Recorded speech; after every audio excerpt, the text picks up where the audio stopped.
Hello and welcome back. In this video we will be installing Git and Docker on Windows that will be used for this tutorial. We will also run a sample render scene to make sure our tools are ready to use for our future projects.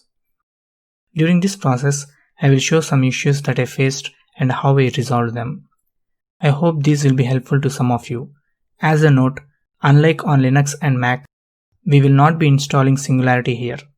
If you would prefer to use Singularity on Windows, please consider getting a Ubuntu virtual machine via VirtualBox and watch the video environment setup for Linux. I will be working on 64-bit Windows 10 Pro, and here are some other additional specs. In this video, we will finish 3 tasks.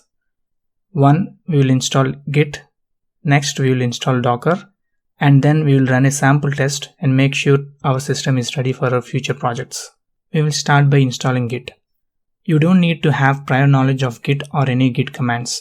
We will not be using many, but a couple of commands for this tutorial. While practicing this tutorial, you will be used to few basic ones, and those should be enough to know how to get a Git repository and keep it up to date. Let's start by searching for Git for Windows. Let's go to this page and we will download this 64-bit version. Let's save this.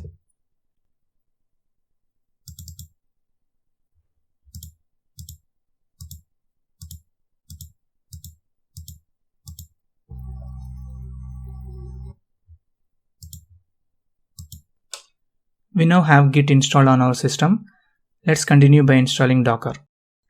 Docker team has made an application, Docker Desktop, available for us, which makes things straightforward to get it working on both Windows and Mac. We will get the Windows version. Note that you need to have Windows 10 Pro or Enterprise versions for this. Just like how we did for Git, we will start by searching for Docker Desktop.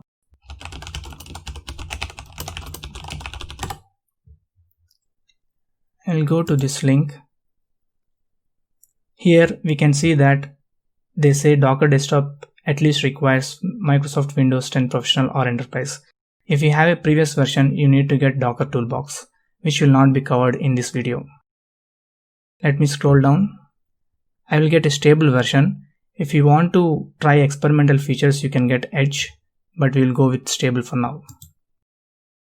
Let's download this file. We have Docker Desktop downloaded. We'll proceed by installing that. And the installation process is pretty straightforward, just like how we did for Git.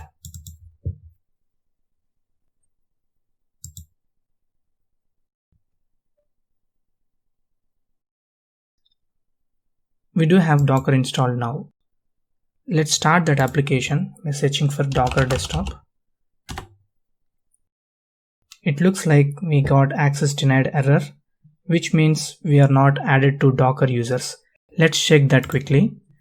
I will open Computer Management, and here I will go to Users. Inside Users, I'll find my name, and it looks like I am not a member of Docker users. We can quickly check that. In the groups, we have Docker users, but I am not part of that.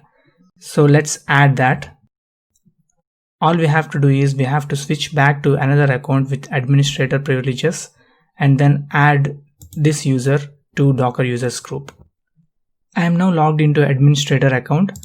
I will again go to Computer Management and find that user in local users and groups, users. This is the user I want to add it into Docker users group. Let's add that. Okay, I'm done. Now let's quickly check whether I'm part of Docker users group. Inside Docker users here, I can see that this user is part of this group. Now I will switch back to my account and I will start Docker Desktop.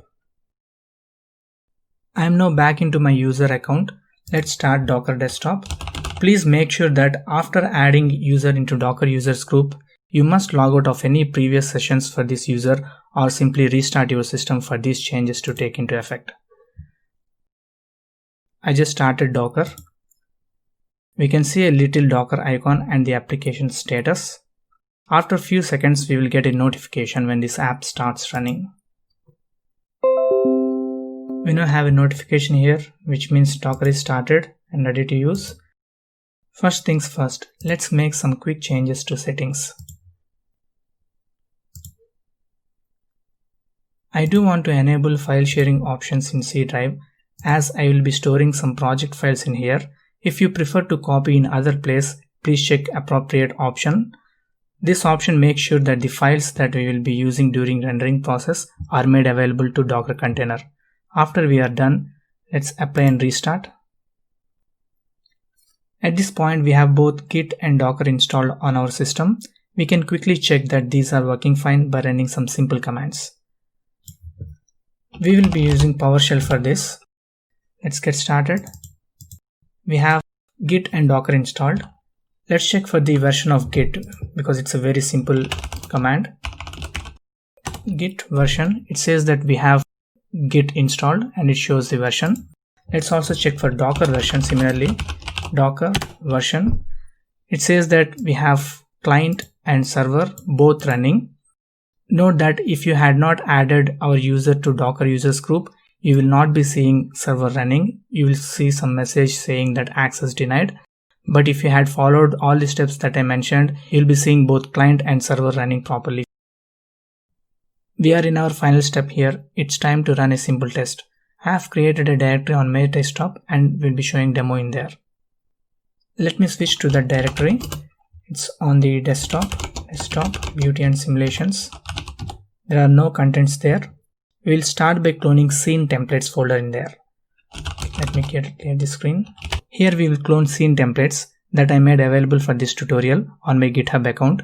We will render a sample scene file to make sure that we have all the tools ready to use for our work. This is our project that we will be using, scene templates. A quick note here, instead of cloning, if you feel comfortable to download, you can do that by downloading the zip file here. But I'll be using clone. This is because when additional files are updated in the GitHub repository, it is very easy to update our local directory by using git pull command. So I will go ahead and clone the repository now. Project is being cloned at this time. Let's take a quick look at the folder structure. Scene templates is the root directory. It contains Mitsuba renderer where we will store scene files while working on this tutorial. Scripts folder contains some scripts to help automating some tasks. We will look at them soon. We have scene templates available in this folder. Let's go into that. As mentioned earlier, we have Mitsuba renderer and scripts. But before we start with our test, we have to get some Docker images. Let's see how to get them. This is the command that we will use to see what are the images that are currently available in our system right now. It looks like we don't have any. We will get an image right now. This step is a one-time thing. It is similar to downloading a piece of software for installing on our system. To get required image, we can use existing scripts in scripts folder. Let's run that one. I'll go to scripts folder. There is a file that I made available for us, getDockerimage.sh. Let's see what we have in this file.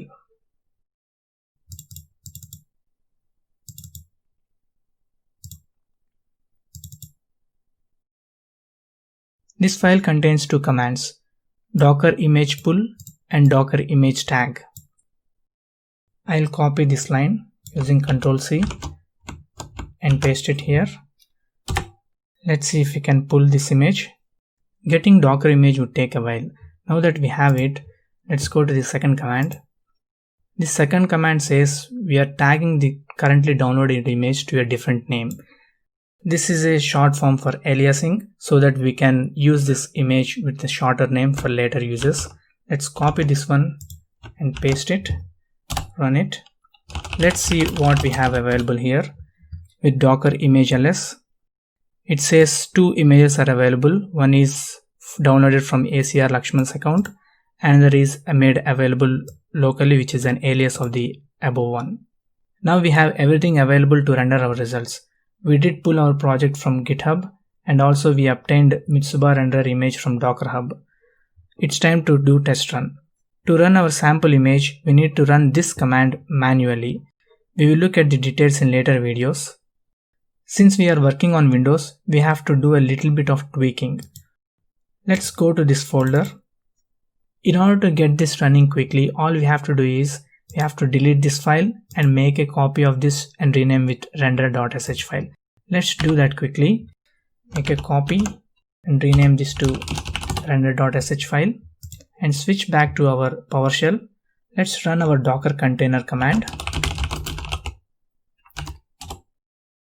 It looks like we got another issue. This can be resolved by simply fixing characters at the end of lines in a file. Let's open our file in Notepad++. Let's go to Edit, UL Conversion. I'll choose Unix option and I will save this file. Let's switch back to PowerShell and rerun this command. We got another error. This can be fixed by increasing number of CPUs allocated for Docker to use. Let's go to Docker Desktop Settings. Let's increase the number of CPUs from 2 to 3. Docker is now restarted. Let's run this command again. Finally, we got this running. Once the rendering is done, we will have a folder images and the image will be saved in there. Let's take a quick look at that.